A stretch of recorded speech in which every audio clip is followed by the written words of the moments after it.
Hey guys, Jeff from Defensive Shooting Skills here. We started to do our YouTube video tonight. We haven't been on in a few weeks actually. We had Steve Dulan on again tonight. Video started recording. We were going through everything. About 6 minutes into it, it stopped recording. We weren't aware of it. We don't know why. So it basically kept recording the audio because it records also on a separate system for podcast. So what we're going to do is we're actually just going to put this into the YouTube video with just some pictures and stuff up. So please bear with us. Hope you guys enjoy.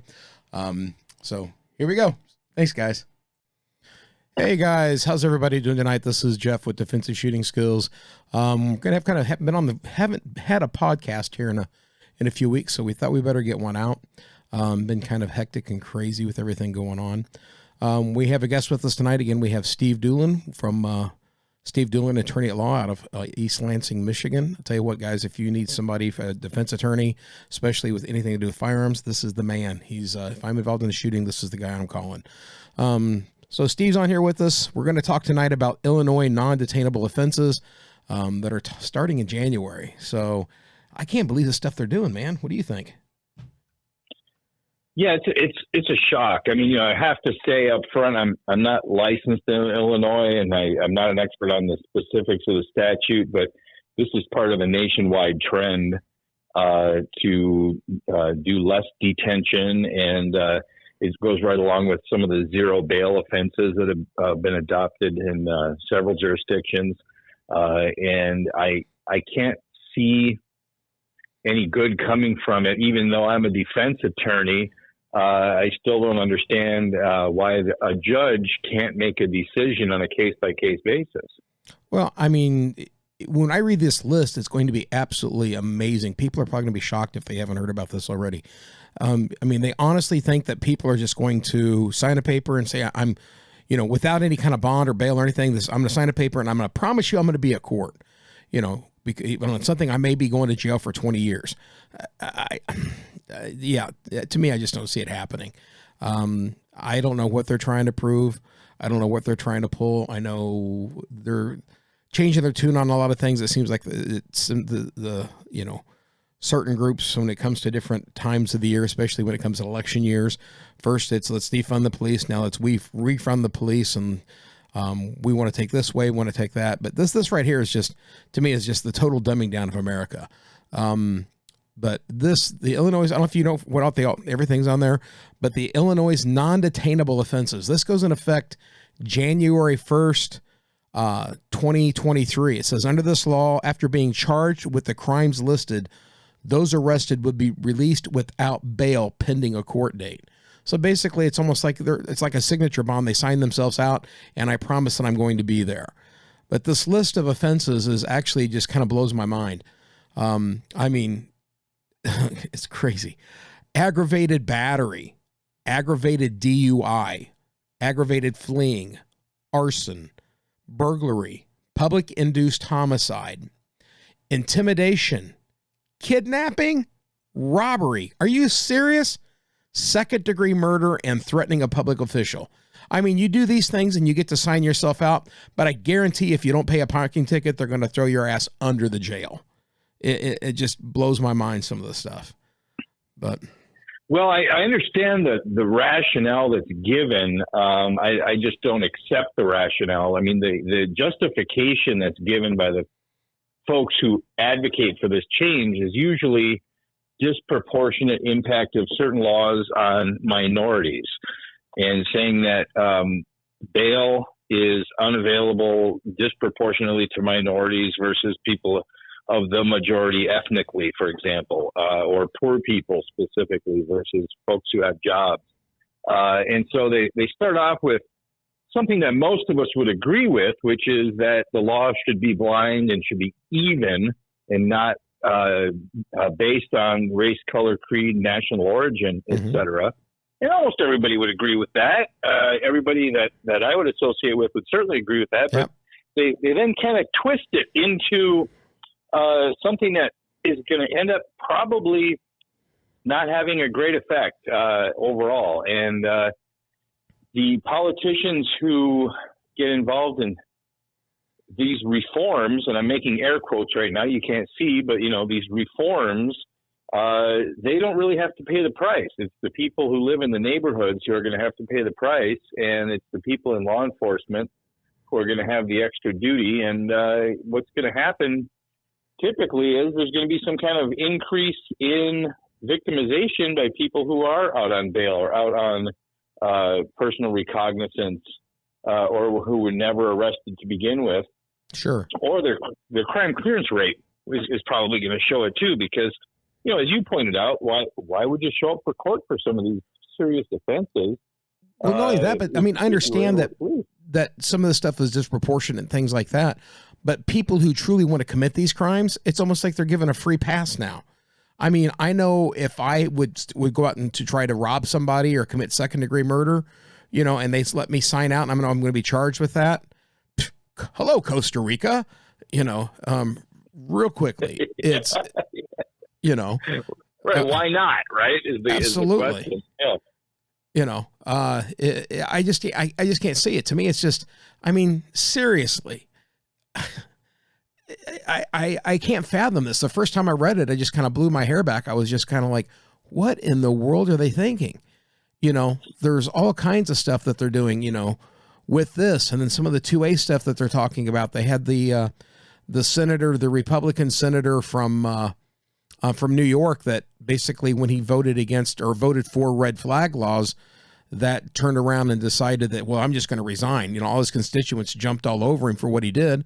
So I'm just going to resign. And he's, I guess from what last I heard, he's going to work for some anti-2A group. But this bill that he tried to put through right before he left, he put it in, you know, it's insane. These things, I mean, it's like you look at the laws, you look at these things that they're trying to do with all the gun laws and stuff. They're punishing the people who are the law-abiding criminal or law-abiding citizens, but then you have people that are committing crimes, and it's like, here's a free hall pass. I don't get it, Steve. Well, and there is something that I definitely agree with you on. I mean, we agree on a lot of things, but this one for sure, which is the fact that the law-abiding gun owner is an easy target for legislation precisely because we are law-abiding. And so when a politician passes a new law as some kind of restriction, the vast majority of us are going to obey it, even if we disagree with it. And so they can raise money on our backs, and hunters are a subset of gun owners who are also targeted disproportionately with not just gun control laws, but administrative regulations that lead to fines or jail time. Because as a group, we pretty much just kind of go along with it because we're law-abiding people by nature. And it's actually really hard to go after big drug cartels and stop them from shooting each other, fighting over territory. But it's really easy to go after those of us who are just leading quiet lives, going to our jobs, and we happen to be gun owners because of the fact that we're probably going to cooperate. That's just the fact. And so the politicians who want to score political points for votes, we're the easy targets, man. Yeah, absolutely. It seems like this all gets worse when it comes around election time. Usually about a year before an election, this kind of stuff goes crazy. I mean, like with New York basically getting their hand slapped by the Supreme Court saying that you can't be a may issue state, that you have to basically, it's unconstitutional, basically makes everybody a shall issue state. So they said, fine, we'll be a shall issue state, but we're going to turn around and we're just going to make pretty much 90% of the state a pistol free zone. And then to qualify for a CPL license, you got to go, do a urine test. You got to do all kinds of stuff that they're trying to push through. It's just, I mean, the only thing I said, it just blows my mind that they will do this stuff to, it hurts everyday citizens who aren't committing these crimes, who aren't going to go out and commit these crimes, but let somebody who does commit a crime just walk, and then they turn around and blame the gun instead of the person. I guess that's another thing too, but that's a whole different situation. But yeah, I just can't.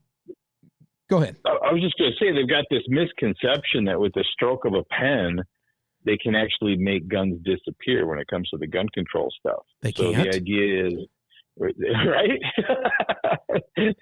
they figure if they outlaw guns, then nobody will have guns. But you and I know, because we are gun owners and we're familiar with them, that a gun lasts pretty much forever with minimal maintenance, and they're pretty easy to make, actually. So it turns out that there are places in the world where there are unlawful gun markets that just create thousands of guns every day because they're not that hard. This is 1800s technology for the most part, making guns. Yeah. And the cat's out of the bag. The Pandora's box is open. Everybody knows how to make them now. And so they're never going to be able to make them go away. But I honestly think some of these folks literally believe that if they outlaw the guns, then nobody will have them. And then somehow also, even if you did take away all the guns, of course, you and I know there are other ways to hurt people, other tools you can use. But they think that the world, some of these folks I've debated, they actually believe that they're working to make the world a safer place. They literally don't understand how the world works and how reality functions. Well, that's like the video, I don't know if you saw it or not, where they had the guys, the person was getting ready to be held up. I mean, try to make everything a pistol-free zone. I mean, they live in a fantasy world. But this video was a person, they're getting ready to be robbed, and the person who's being robbed is like, and points up at a sign, and the sign says, pistol-free zone, and the criminal turns around like, oh, man, can't rob you here, and turns around and walks off. So, and things like that. I mean, that's what they literally think is going to happen. They think that this stuff is reality. Make the laws harder for everybody else. The criminals don't care about the laws. It doesn't matter. It just blows my mind that they, how do I put it? It takes a special kind of stupid to think that way. We've become, it's utopian thinking, it's immature thinking, I think is what it is. Actually, it goes back to it. Everybody should watch the movie Idiocracy. That's where we're heading, which is very, very scary. Have you seen that movie, Steve? Yeah, I have, and it's been a while since I've seen it because the movie's been out 20 plus years now. Yeah, it is. I still can remember parts of it though, even not having seen it since then. And I do run into people who just make you wonder, and I think part of it's coming true. I just read a stat the other day, and I wish I could give it to you. I wish I had the chapter and verse, but let's just put it this way. When you actually find out how many people walking out there in the world, wandering around, are on some kind of drugs that alter their perception, whether they're legal or illegal, it's really astounding. It's a huge slice of the population, something in the ballpark of half. Oh, I believe that. Population on some kind of drugs on any given day. And I'm convinced that we're all paying the price for the fact that there's not been enough evidence gathered on the effects of long-term heavy medication of so many people in the culture, because that's the only thing I can think of, because we've gotten better at lead poisoning. It's not as bad as it used to be, and so we can't blame that. Yeah, well, it's actually probably all the chemicals that were in the water. Was it Camp Lejeune or whatever it is? Yeah, I think that's what it is. It's affected all of us. So maybe we all should get on that bandwagon of that. What's the lawsuit? The lawsuit. Yeah, let's all get on that lawsuit. So I don't know enough about it. But I believe that, because years ago when I used to do bail enforcement and stuff, and we were searching houses and everything, looking for people and, things to where people might be. I mean, we found drugs in probably 80% of the houses that we were searching, of one sort or another. And so when you say that, I totally believe that. We've also become a society where if you go to the doctor or if there's something wrong or anything when it comes to mental health and everything, instead of taking care of it and finding out the root cause of it, let's throw a pill at it. So, we got people out there taking stuff that they're just literally walking around, one step from licking windows. It's just crazy. It's crazy. This is the way this society's become. And now we're going to start letting people just walk for doing intimidation, kidnapping, robbery, second-degree murder. And they wonder why there's possibly going to be vigilantes. You know, especially if somebody tried to kidnap my daughter or something like that, and they're just going to let them walk. I mean, people are, it's, I hope they don't. But I think it's, you know, it's good. They're going to make it a crazier world out there, I believe. I don't know if that's what the goal is. I think it highlights the fact that it's important to take responsibility for your safety and the safety of your family. Absolutely. Because you've got some very well-intentioned, good people who are police officers out there whose hands are being tied more and more by these so-called reforms. And you don't have to defund the police if you just make it unlawful for the people the police catch to be thrown in jail. Yep. Then it has the same impact, right? And so those of us who have decided to take responsibility for our own safety, I think we're going to have a lot more newbies joining the fold. So there's going to be opportunities for training and ranges and shooting leagues and all kinds of things that this is just going to keep growing, I guess is what I'm trying to say. The idea that personal responsibility matters, because the idea of collective responsibility of the government looking out for your safety is being eroded more and more every day. Well, yeah, they're talking about the average response time for when the police are called is, 1 to 3 minutes, 1 to 4 minutes, things like that. I mean, if anybody's ever done anything, boxing, wrestling, things like that, 2-3 minutes is a long time, especially when your life is on the line. So we have to be able to protect ourselves. I mean, we have the Ring doorbell, and it locks us into our neighborhood association around here for our neighborhood. And we just got an alert here actually about an hour ago where they had was less than a quarter of a mile from our house, right over here off Diamond and Ann Street. Not Diamond. Diamond and Ann Street. They had a home invasion, a potential home invasion that was caught on the Ring doorbell. Just blows my mind. I was watching reading about some statistics here on law enforcement. They said that 20 years ago, they might have 100 people apply for one open position with law enforcement within the police departments. Now it's flipped. It's like one person applies for every 100 positions that they have. Wow. People are afraid to become. They're so afraid to be law enforcement anymore, to become a cop, because of all the things that we've been turned into and villainized. It's absolutely amazing. So people taking guns into their own hands. I mean, we've seen more people in our classes, newer shooters and people, our first steps classes and basic classes are exploding. I mean, literally exploding. This last first steps class, we had like 16 people. The one before that, we had like 22 people. It's just incredible. They said that probably 40% of gun sales right now are people who have never owned a gun in their life. And out of that 40%, they said probably 35 to 40% of those are women. So women are they're feeling intimidated, that nobody's there to protect them. So they're picking up firearms to level that playing field. So I think that is going to continue. I think that's going to continue.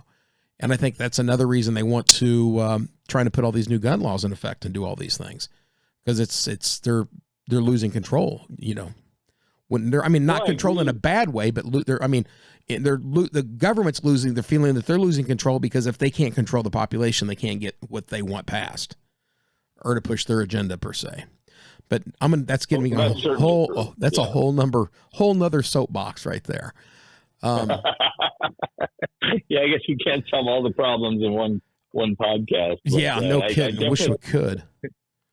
I want to agree with you that it's definitely going to increase moving forward, though. The numbers of folks who just see the need and must take responsibility. And I just want to say I'm comfortable with that. I'm fine with my fellow citizens being armed. I feel safe and happy knowing that most of the people in a given location are going to be armed. That's the place I want to be. Yeah, absolutely. The only thing what I would like to see more of is we're with our CPL classes and stuff like that. I mean, it's actually, we're still going strong. It's, doing a class, 3 to 4 CPL classes a month and averaging 25 to 30 people per class still. It's down a little bit, but this is our slow time of the year. But what I would like to see more people doing is just not taking that basic CPL class Because, I mean, we all know the basic CPL class is a basic CPL class. I'd like to see some people get in and start taking some more of the advanced stuff, actually learning the stuff, learning how to protect themselves, actually making it a lifestyle to the fact to where, they're comfortable with their firearms, comfortable in protecting their families. I mean, we tell people, go ahead, Steve. I'm sorry. I was just going to say, I agree. The licensing class is the beginning and should be considered as the beginning of training for most people.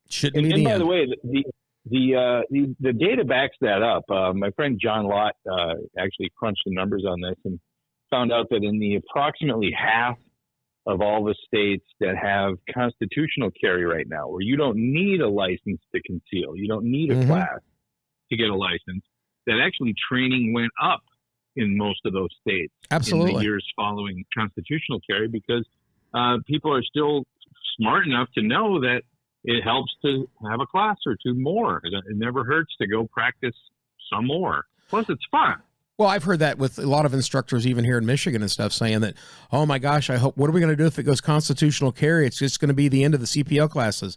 Well, no, what we have found is I've got friends that are in states that have constitutional carry and that they're instructors. And yes, their CPL classes did drop, but their first steps classes, their basic classes actually went up. They went up. And then after about 6 months, between 6 and 9 months, the CPL classes came back up because people started carrying constitutionally.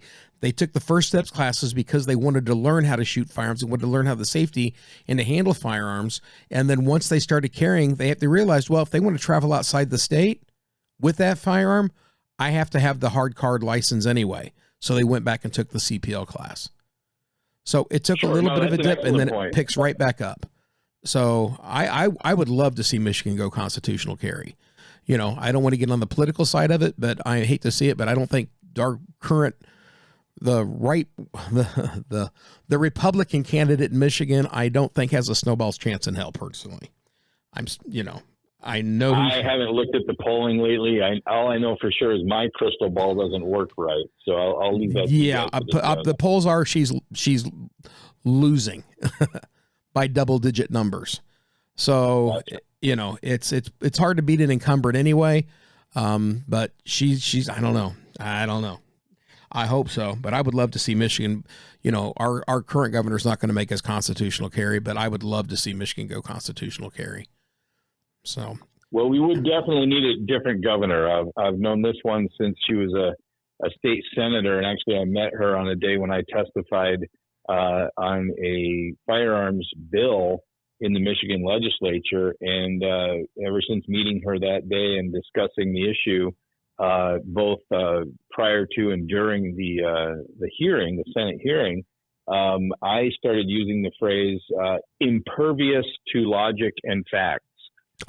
She had this impenetrable smile and was absolutely not interested in hearing anything other than her own viewpoint, which was definitely an anti-gun position.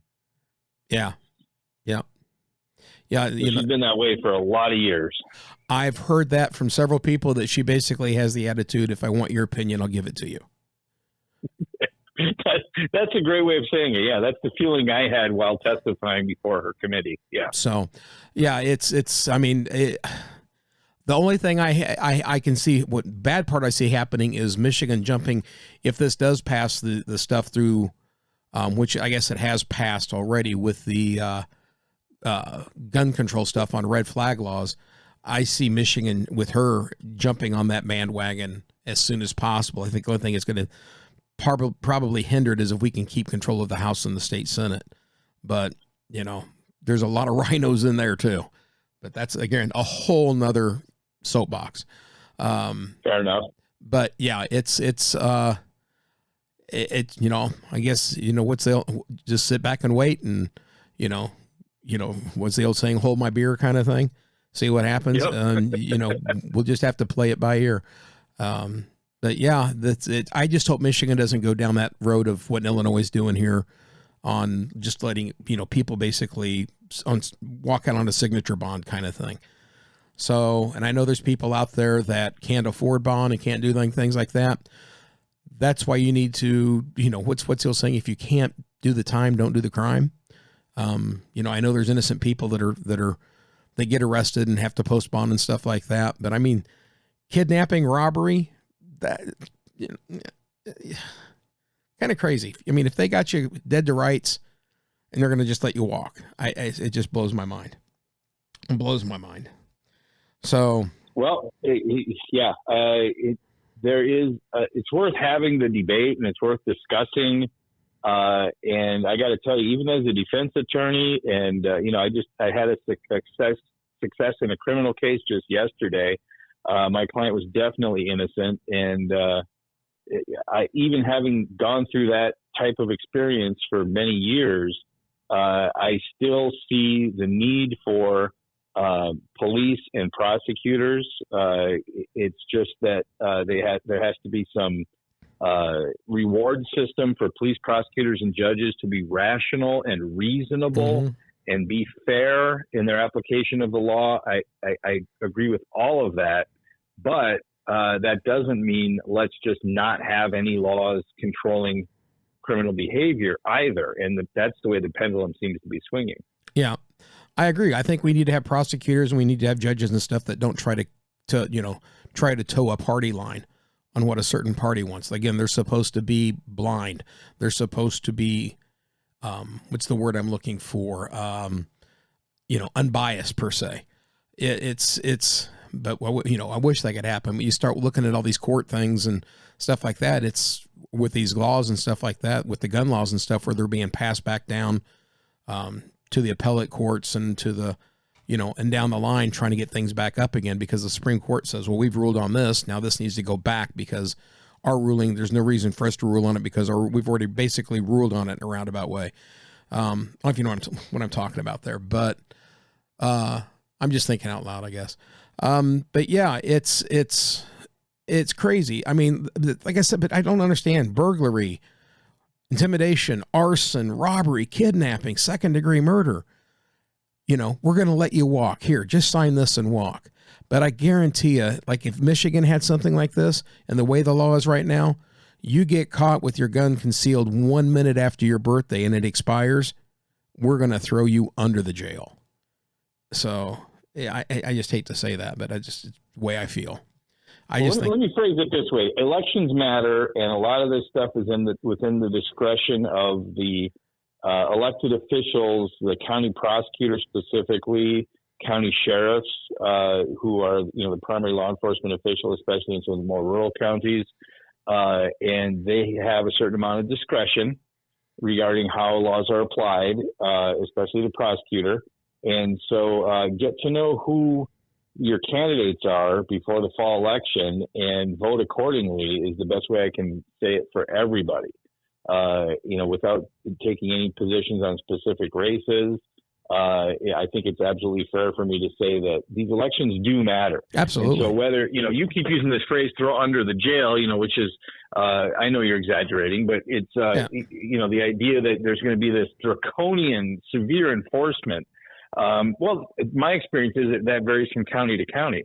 So if you're in the People's Republic of Ann Arbor, which is Washtenaw County, that's pretty much the attitude they're going to take toward law-abiding gun owners. I've only ever had one NRA member in the jury pool in Washtenaw County show up for jury duty, at least in terms of my cases. And wow. that person got eliminated by the prosecutor during the voir dire process.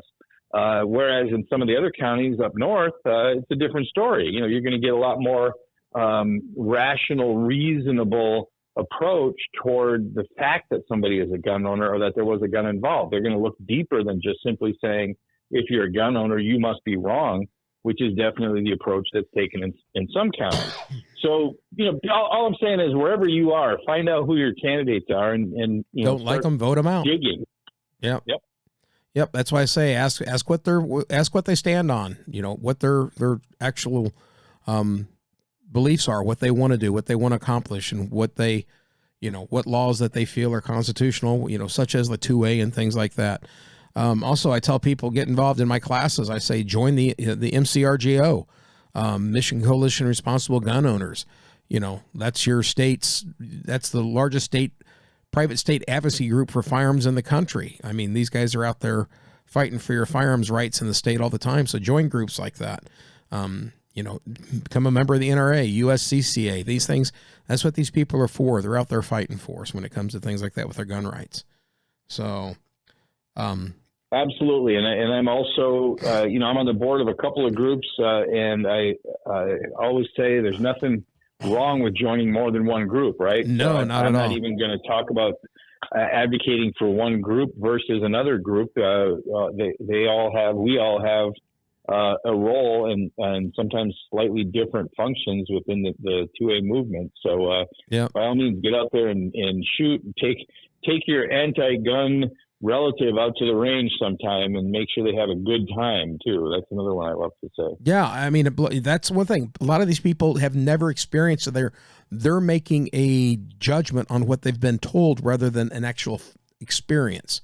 So, I mean, I've had people in my class that we talk about AR-15s, and they've got this in their head just like because they heard some of the Congress people say that, an AR-15 is going to vaporize you. Or when our president says that a 9mm is going to blow your lung totally out of your body. That's what these people believe until they actually experience shooting a gun and finding out about it for themselves.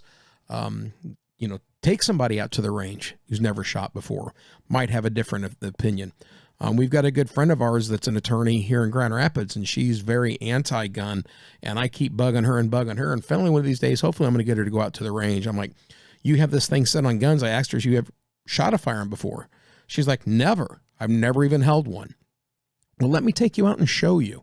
She just will not do it. She's just got it in her brain that it's just going to be, a devastating, and she's going to have PTSD for the next, 20 years after shooting a handgun. Well, if I could, Jeff, let me just throw out there, because I know most of your listeners are going to be gun owners, and they're going to be in a position where they could take somebody to the range, right? Friends or family, somebody who maybe never shot before. And I know that sometimes there's a temptation to hand the beginner something that has a lot of recoil and makes a lot of noise, and video the reaction, that kind of thing. But please, if we're going to take the beginners to the range, let's make sure they actually have a lot of fun and it's a positive experience. And I know that that's what 99% of everybody does when they take beginners to the range. But I grew up a long time ago in the far, far away land of the Upper Peninsula, where it was pretty common to laugh at people's negative reactions by handing them a 12 gauge with two triggers and saying, pull them both at once, that sort of thing. Yeah. That part of gun culture is kind of faded. We're into gun culture 2.0 now. And you're really an ambassador for the sport and for the responsibility movement if you take somebody to the range. Yeah. Don't take them out and hand them your 50 cal Desert Eagle and say, here, shoot this, Right. Let them shoot a 22, something like that. Something that's going to have just a little bit of a recoil to it, but it's not going to totally freak them out. Just let them get their feet wet a little bit. So, Yep, there's all kinds of ways to do it. What's the old saying? There's more than one way to skin a cat. So, just one step at a time. Now you're in trouble with the cat owners. I'm sorry. Okay. I'm sorry. I'm a dog person. I'm not a cat person. No cats were skinned during the making of this podcast. Yeah, I mean, to me, catapult has a whole different meaning. Just take them out and let them have fun. Let them have fun. It's a crazy, crazy world out there. More people are arming themselves. We got more new shooters. It's at the point now, like even when I asked in my classes, I asked people, what is your experience with handguns? And I'm getting probably half the class that have said nowadays are saying, I've never shot before in my life. I've never held a handgun, but they're feeling that they have to take means into their own hands to protect themselves. Again, but the thing is, like I said, I wish they would continue training. So, but yeah, take them out and let them get their feet wet. It's a crazy world, but these organizations out there's good organizations, again, MCRGO, NRA, USCCA, Gun Owners of America. There's good organizations out there that are advocating for our firearms rights, our 2A rights. So support these groups. especially right here. If you're here in Michigan, support the MCRGO. Great group of people, great instructors, the board, everybody on there that I know that's on the board now is good people. Brady, he's awesome. So he answers any questions that you might have, but MCRGO, highly, highly recommend it for everybody. So, and you're on the board there with them. I think you've been on the board pretty much since day one, haven't you, Steve? Not quite. The group was actually formed in the late 90s, and I didn't join until, I don't know, I think it was about 2004, 2005. So it was almost 10 years old before I joined the board, actually. Wow. So as long as I've known you, you've been on there. So, like I said, it's a great organization. So that's probably about all I have to say. Anything you want to add, Steve? No, I already feel like I've taken you too many unplanned directions. So thanks for your patience with my wandering thoughts. Oh, your wandering thoughts. Yeah, my wandering thoughts. I'm like the the wandering people in the desert, looking for Israel kind of thing. ADD sufferers unite. Yeah, spent 40 years trying to figure this out. No. Okay, with that being said, guys, I just want to say thanks to Steve for coming on tonight. Hopefully we can have another show here before too long within the next few days. We got some other things I want to talk about besides this. I just wanted to get this out there. Next show I want to talk about is what to do basically when somebody rings your doorbell at 3 a.m. There's a lot of different things that people say, a lot of people ideas that they have. And I'm going to kind of tell you my ideas. It's not, what's the word I'm looking for? I'm not telling you that's what you have to do. I'm just telling you what I would possibly do, my opinion. But that'll probably be our next show. But again, Steve, thanks for coming on. We appreciate you. Appreciate your input, appreciate your thoughts, and just appreciate you as being a friend. So thanks for having me, Jeff. Always a pleasure. Not a problem. We'll talk to you soon. And everybody out there, stay safe. Look out for each other. Take care. God bless. Have a good night. Hey, welcome back. This is Jeff from Defensive Shooting Skills. Hope you enjoyed the quote video, which was actually more just audio. We're trying to figure out what happened with the system here. Hope you guys enjoyed it. Man, it's a crazy thing what's going on in Illinois, isn't it? So hope that doesn't pass on over to some other states. It's pretty insane. But I just want to thank you guys. Thank you for bearing with us. If you liked what you heard, we will have more videos coming out. We're going to get back on track and get them coming out on a regular basis. Please go down and hit that subscribe button and also hit all and then the bell. So anytime we get a new video or anything that goes out, you will be notified. I also want to put a shout out to the USCCA. Guys, you want to join a great organization. For local here in Michigan, MCRGO.org is good. Highly recommend them. And then for nationwide, USCCA.com. Also become a member, join, get that membership. Not only do you get personal protection, or actually any self-defense protection, but you also get all kinds of training videos and things that you can do to continue your training. You have to continue your training, and also always be carrying. ABC, always be carrying. So guys, hope you enjoyed tonight. We enjoyed having you. Stay safe out there. Take care of each other. Watch out for your friends and family. Always be carrying. Stay safe. God bless.